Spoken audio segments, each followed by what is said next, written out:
এবার হঠাৎই জানা গেল দুঃসংবাদ, মধুমিতার জীবনে এলো নতুন মোড়। সংসার সামলানোর জন্যই কি মিডিয়া ও সিরিয়াল জগৎ ছেড়েছেন তিনি, নাকি স্বামীর বাধ্যতা? চলুন জানা যাক বিস্তারিত। মধুমিতা কলকাতায় জন্মগ্রহণ করেন। তার বর্তমান বয়স 31 বছর হলেও বয়সের কোনো ছাপ নেই তার মুখে। তাকে দেখে মনে হয় 20 বছরের মিষ্টি যুবতী মেয়ে।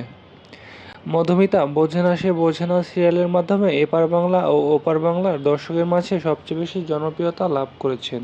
বর্তমানে ভোলে বাবা পার কারেগা সিরিয়ালে কাজ করছেন মধুমিতা। তবে এবার শোনা যাচ্ছে সিরিয়ালে আর কাজ করবেন না তিনি।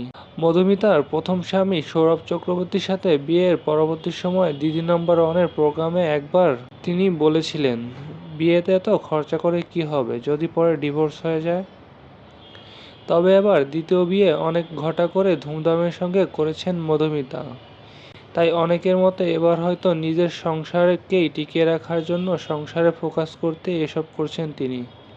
কিন্তু কিছু মিডিয়া সূত্রে জানা যায় সিরিয়ালের কাজ বন্ধ করার বিষয়টি একান্তই তার ব্যক্তিগত বিষয়।